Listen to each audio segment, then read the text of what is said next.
Levante suas mãos aos céus.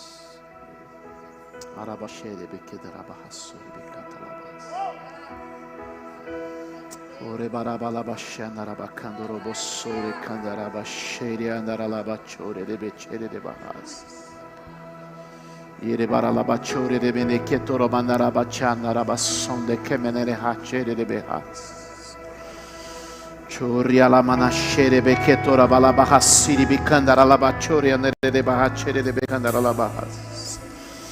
O remandara bachonde de bekandara bachoria nere bachere de bekandara bachoria la bahachere bekede de bahas. Yera manda kadara bahashoria la bahasere beketora balabachere de bekantara la bahachuri bikantara la bahas. O ramanara la macheria la bahasuri cantara. Comece a orar, até que o céu comece a tomar essa atmosfera de uma maneira como nós ainda não experimentamos. O Senhor tem trabalhado nesses dias, nesse lugar, de uma forma tão extraordinária. Eu acredito que o Senhor nos deu uma palavra na última segunda-feira sobre o que seria este encontro.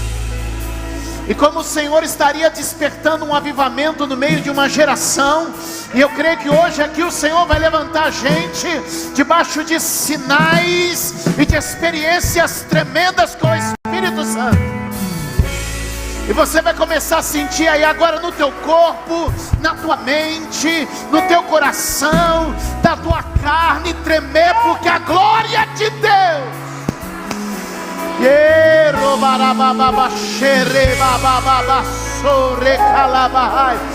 Cadeias e prisões estão caindo. Aleluia, aleluia, aleluia, aleluia. E eu creio que essa noite é uma noite de libertação.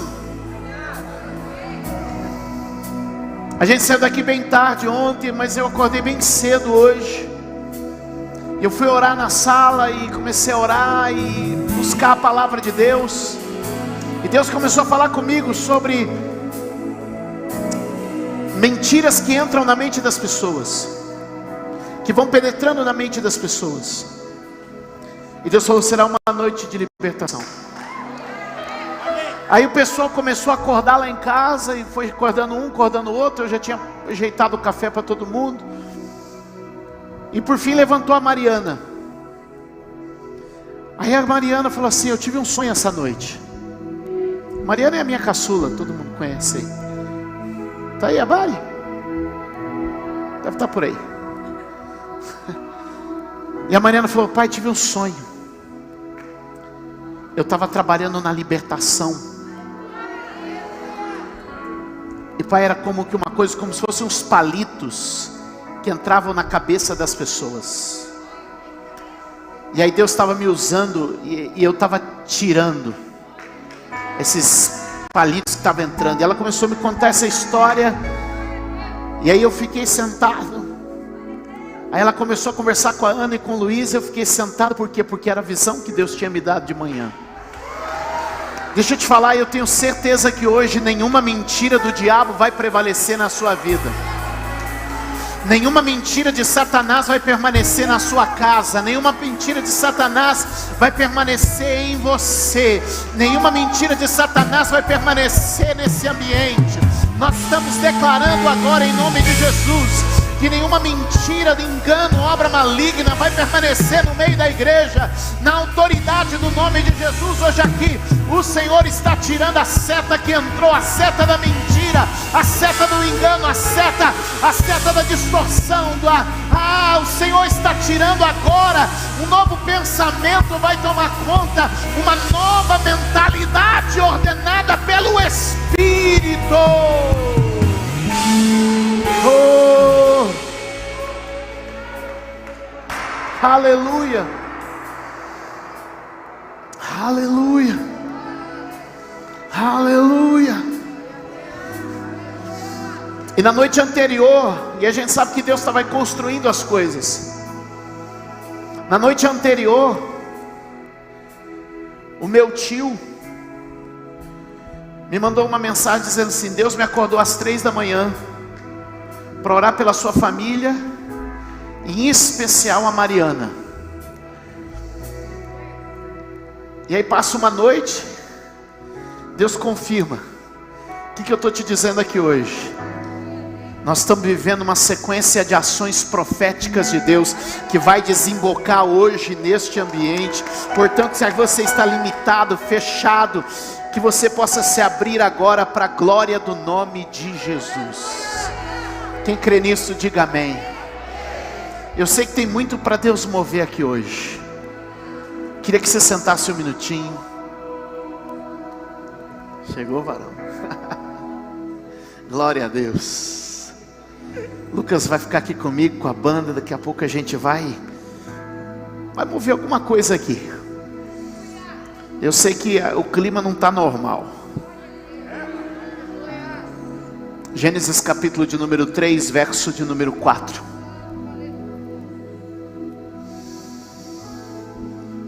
Oh Espírito Santo.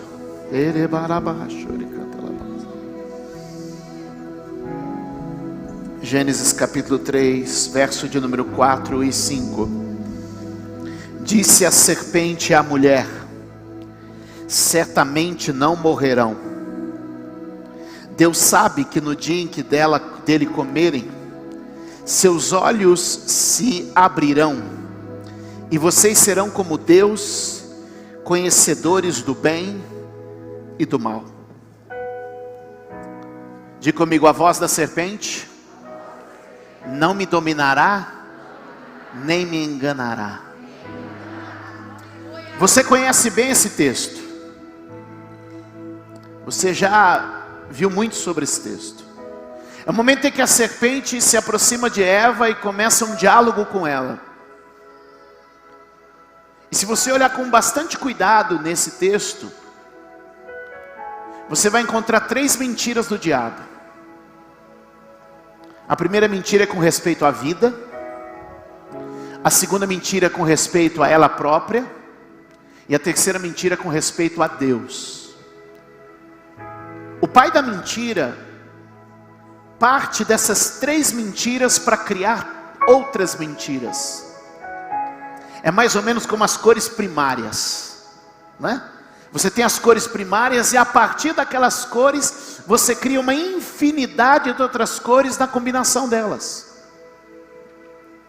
E eu estava lendo esse texto e o Espírito Santo me mostrou 3 mentiras primárias: com respeito à vida, com respeito à identidade e com respeito a Deus.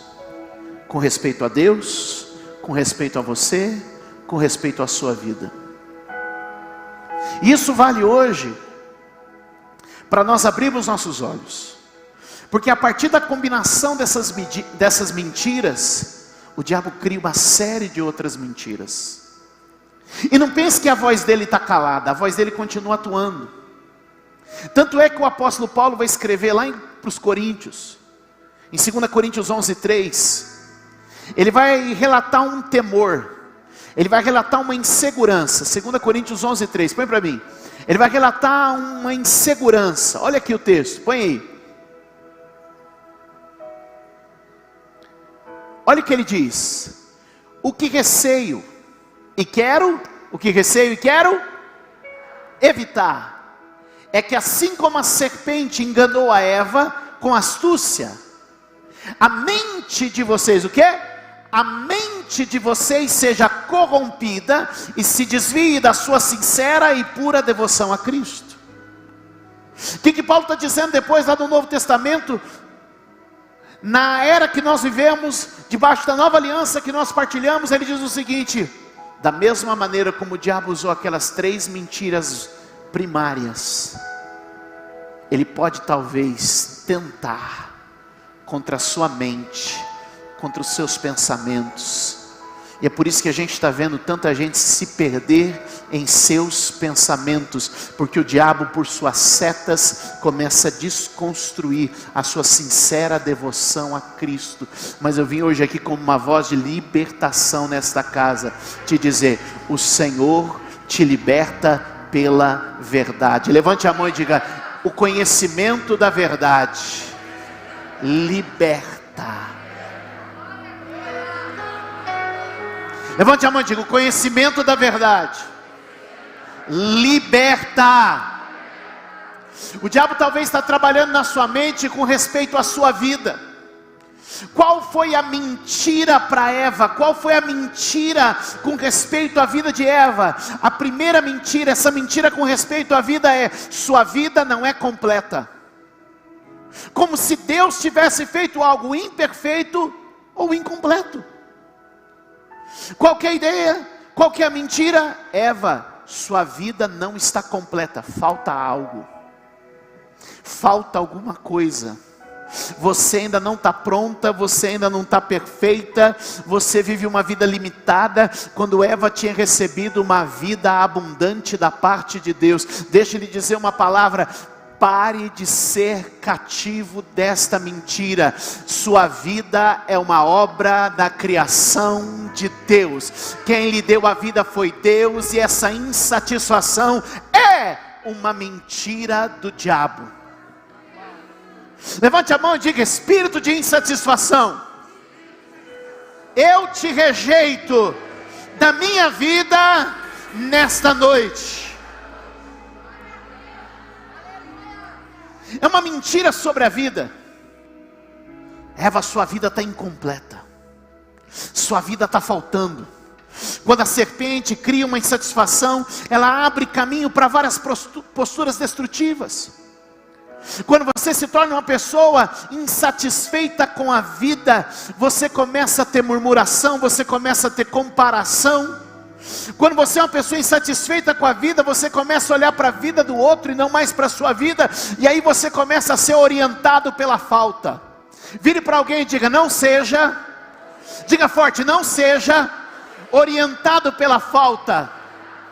O que é ser orientado pela falta? É o tipo de pessoa que só pensa do que não tem e não consegue perceber o que tem. Você não nasceu para ficar olhando para o que falta, você nasceu para olhar o que tem. A obra de Deus não é feita com o que falta, a obra de Deus é feita com o que tem. Jesus manda os seus discípulos ver quantos pães tem, e eles vêm falando quantos pães faltam. O profeta diz para a viúva: o que você tem em casa? E ela diz: em casa não tem nada. Ela vê o que falta, mas não vê o que tem. Meu irmão, você nunca vai entrar num estado de vida abundante enquanto o teu foco for na falta. Você precisa olhar para o que tem, porque é com o que tem que Deus multiplica, é com o que tem que você cresce, é com o que tem que você avança. Sua vida não está incompleta. Ela pode não ter se desenvolvido ao nível,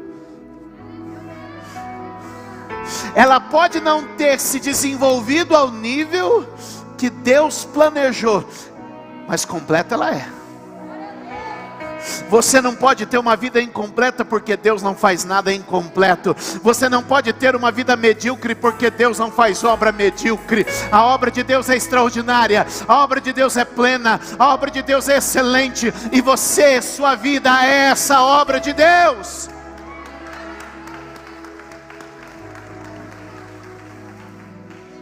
E então, quando ele coloca mentira sobre a vida, então ele traz uma série de frustrações.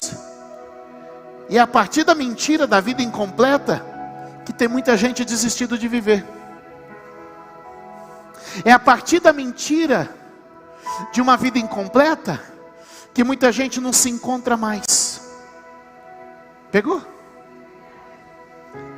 E aí ele começa a casar isso com a segunda mentira. Lembra que eu falei?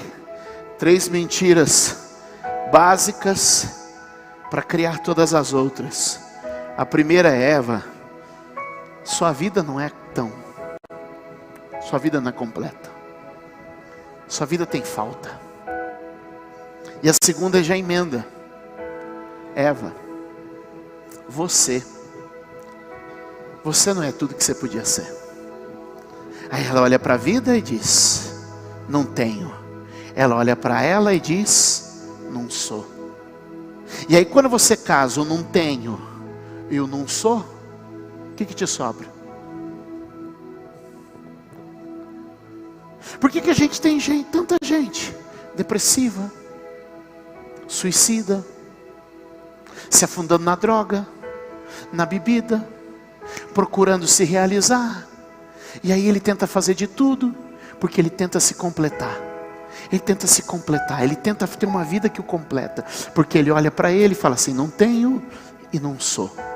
Não tenho e não sou.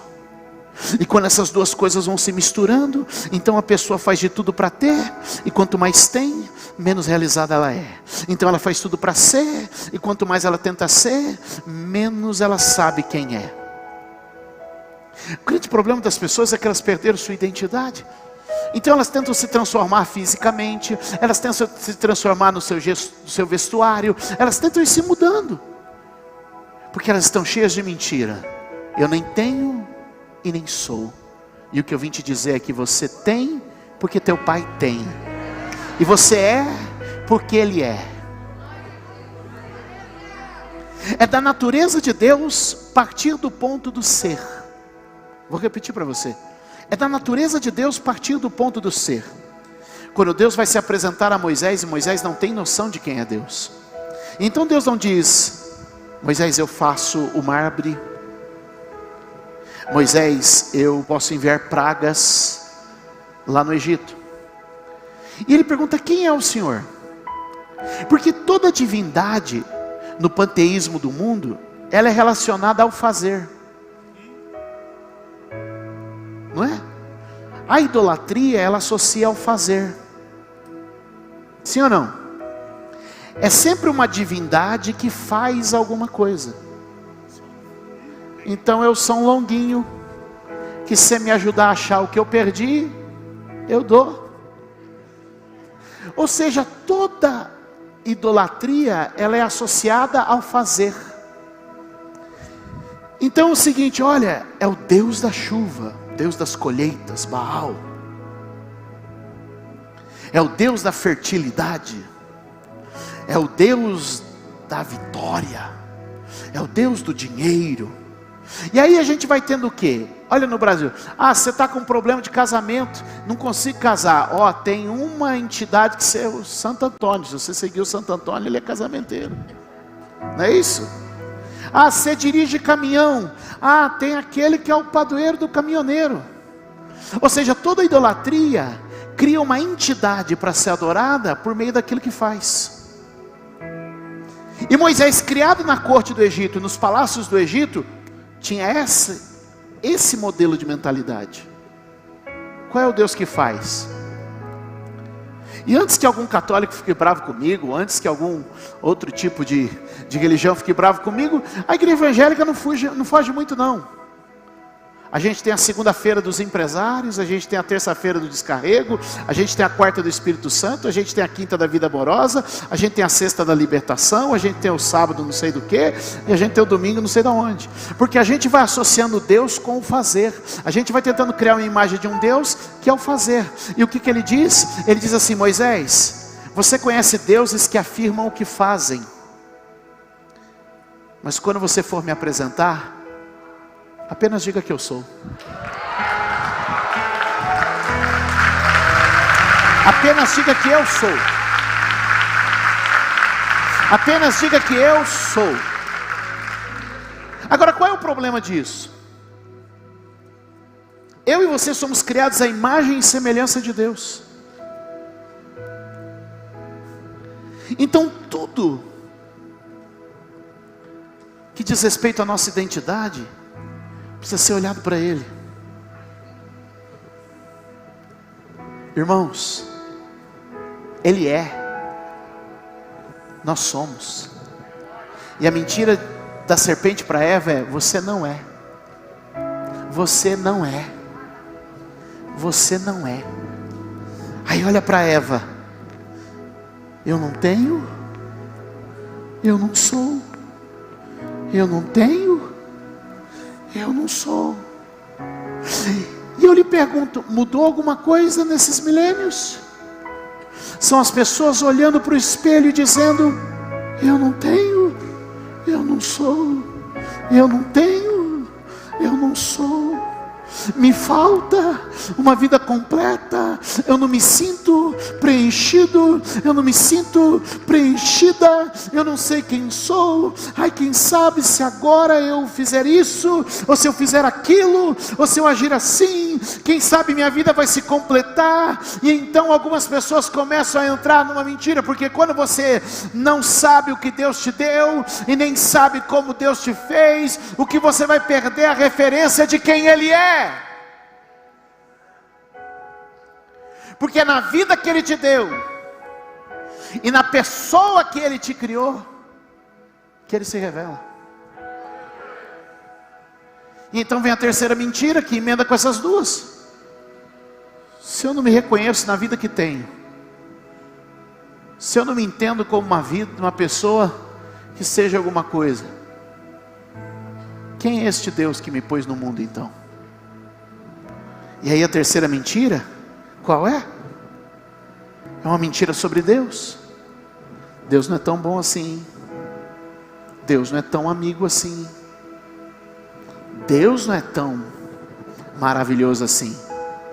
Você não tem nada, você não é nada, por consequência, Ele não é Pai, Ele não é bom. E é por causa dessas três mentiras que muita gente tem deixado de viver plenamente a sua vida.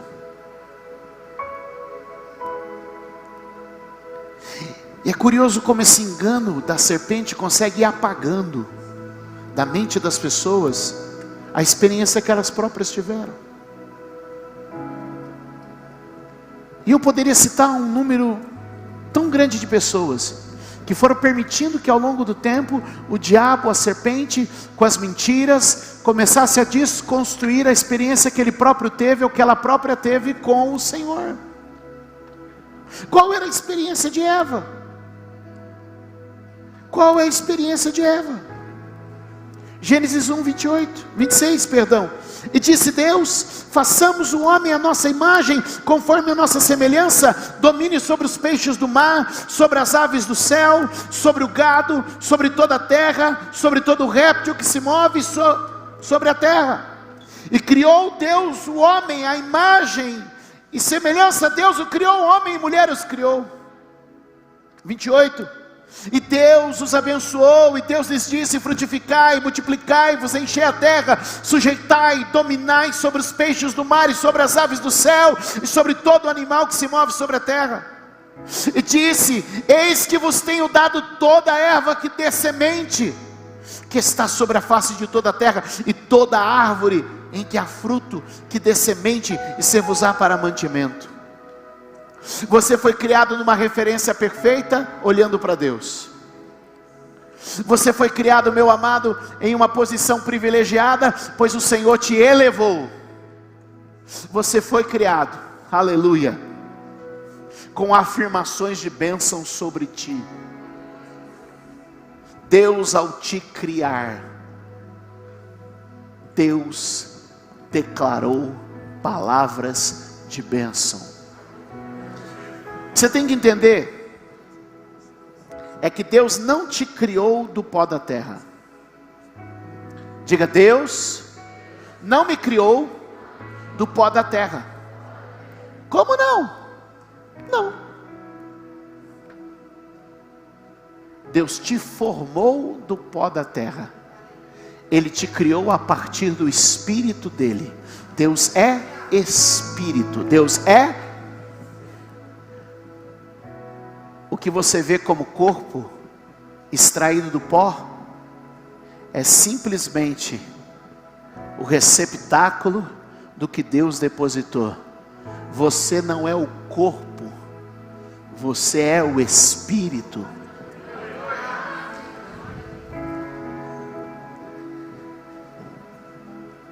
O que a serpente estava tentando fazer é convencer Eva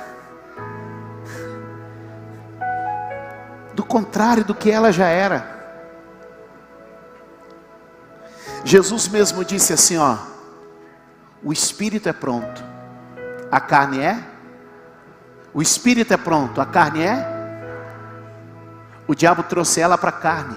É na carne que está a insatisfação, é na carne que está a tristeza, é na carne que está a angústia, é na carne que está...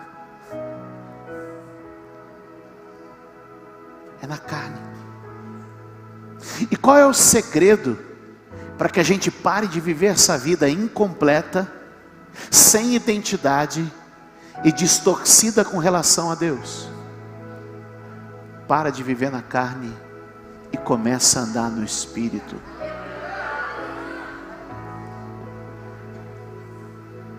A vida de Eva era abundante, a vida de Adão era abundante no Espírito.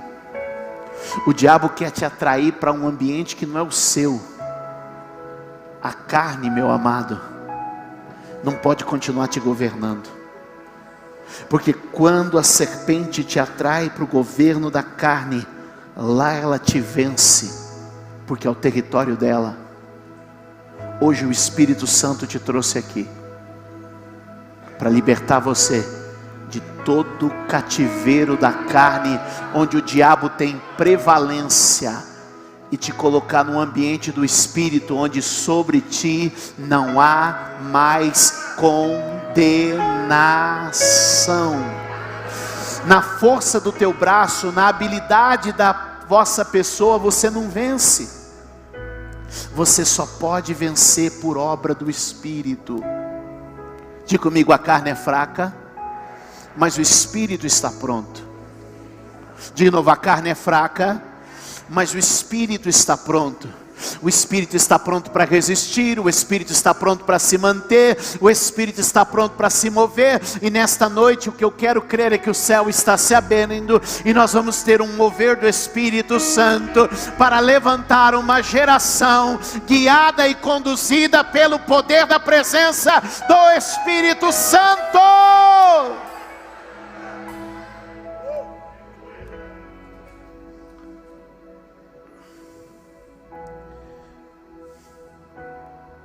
Deus sempre foi Deus, gente.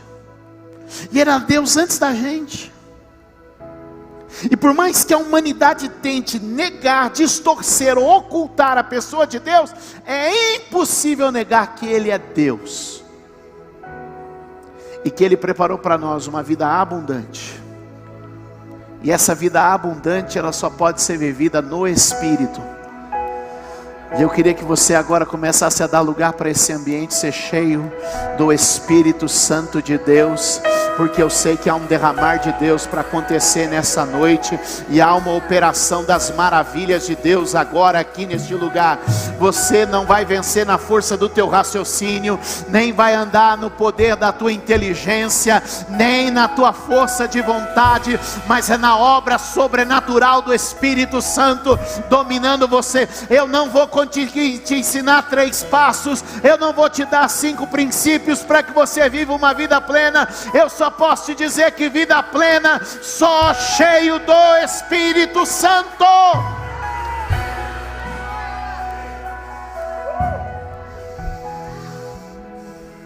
Romanos capítulo de número 8.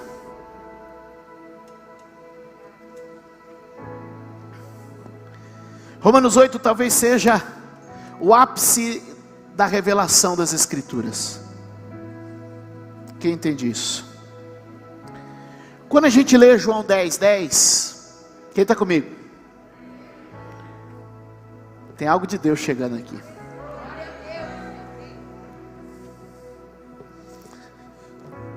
Escute.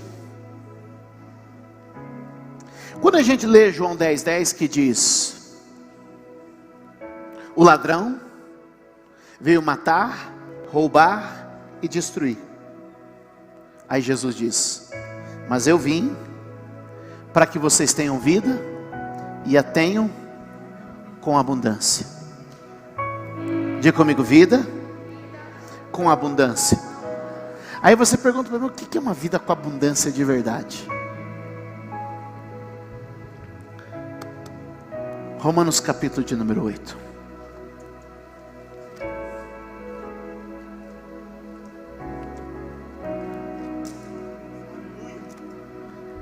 Aleluia. Romanos capítulo 8 retrata a verdadeira vida que há em Cristo Jesus.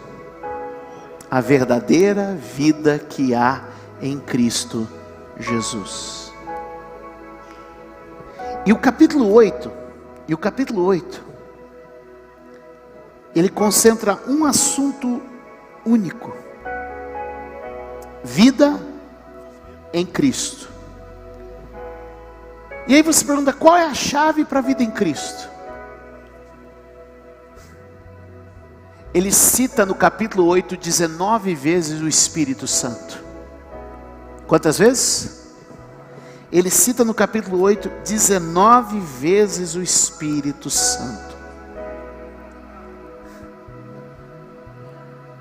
A cada 2 ou 3 linhas ele diz Espírito Santo. A cada 2 ou 3 linhas ele diz Espírito Santo. A cada 2 ou 3 linhas diz Espírito Santo. Deixa eu te dizer, só existe vida completa quando você está vivendo a vida pelo Espírito. A obra do Espírito é completa. O Espírito está pronto. No Espírito você sabe o que tem. No Espírito você sabe quem é. E no Espírito você sabe quem Ele é. Porque o Espírito revela a sua herança. O Espírito revela a sua identidade. E o Espírito revela o Pai. E qual é a obra que o Espírito Santo quer fazer? Eu não tenho tempo para ler tudo, mas eu vou listar para você aqui de uma forma bem rápida. No verso de número 2 ele diz, é o Espírito que liberta. No verso de número 6 ele diz, é o Espírito que traz a paz. No verso de número 11 é o Espírito que habita em nós. Aleluia! No verso de número 13 é o Espírito que faz morrer a nossa carne. No verso de número 14 é o Espírito que nos conduz pelo caminho. No verso de número 16 é o Espírito que nos comunica as verdades de Deus. No verso de número 26 é o Espírito que nos socorre nas nossas fraquezas. No verso de número 27 é o Espírito que ora e nos conduz à plena vontade de Deus. Ou seja, é o Espírito que nos liberta, é o Espírito que traz paz, é o Espírito que nos completa, é o Espírito que nos leva à libertação verdadeira. É o Espírito que nos socorre nas nossas fraquezas. Ele está dizendo, essa vida completa é obra do Espírito Santo de Deus.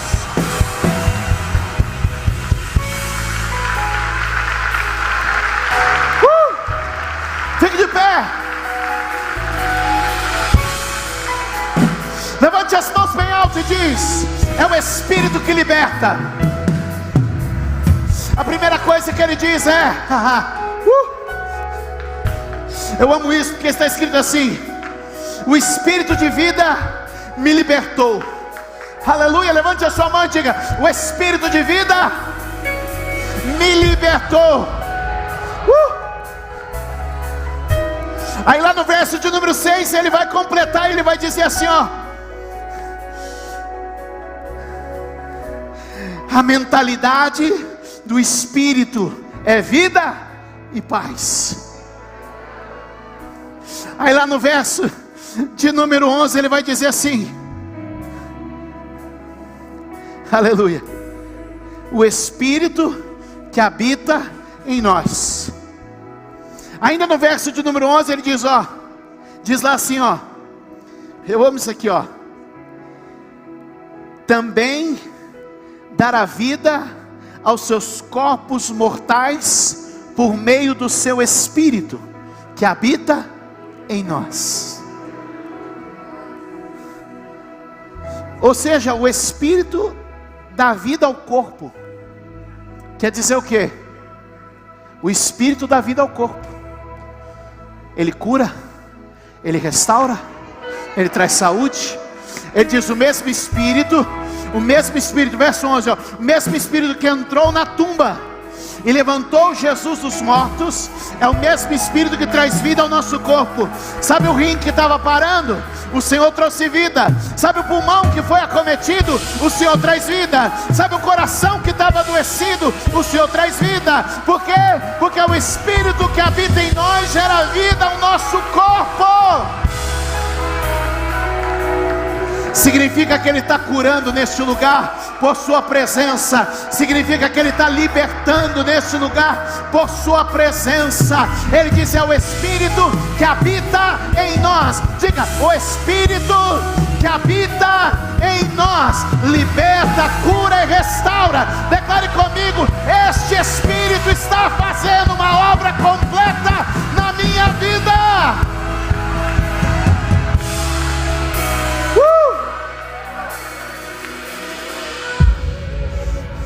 Eu gosto do que está no verso de número 13, porque ela diz assim: ó, o Espírito que faz morrer a carne. Sabe o pecado que a tua força de vontade não consegue te livrar? Sabe o pecado que você sozinho não está conseguindo vencer? Recebe o Espírito Santo, Ele faz morrer a obra da carne. Ele faz morrer os pensamentos, Ele faz morrer os sentimentos, toda a obra da carne agora. O Espírito faz morrer a carne.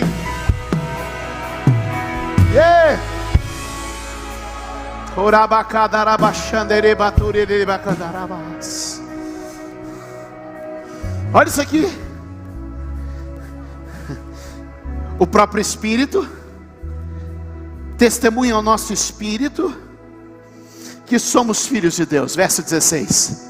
O próprio Espírito testemunha ao nosso espírito que somos filhos de Deus.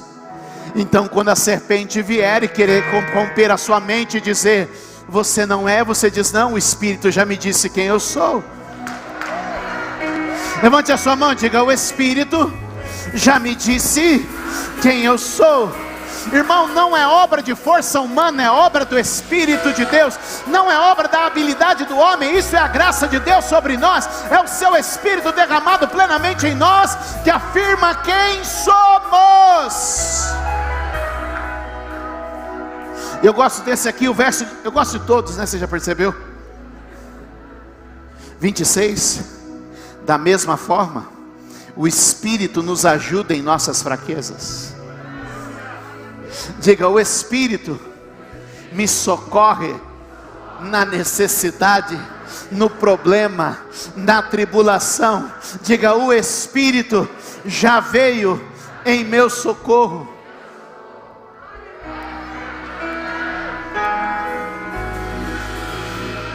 E o verso 27 termina assim: e aquele que sonda os corações e conhece a intenção do Espírito, porque o Espírito intercede por nós de acordo com a vontade de Deus. O Espírito está intermediando para que você possa viver a boa, agradável e perfeita vontade de Deus. O Espírito derramado na igreja traz a verdadeira vida que a igreja precisa. O Espírito, o Espírito, o Espírito.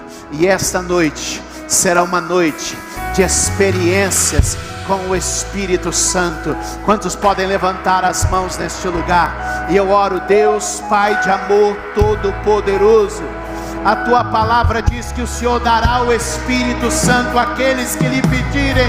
Portanto, Deus, nós pedimos hoje: derrama sobre nós o Espírito, como no dia de Pentecoste.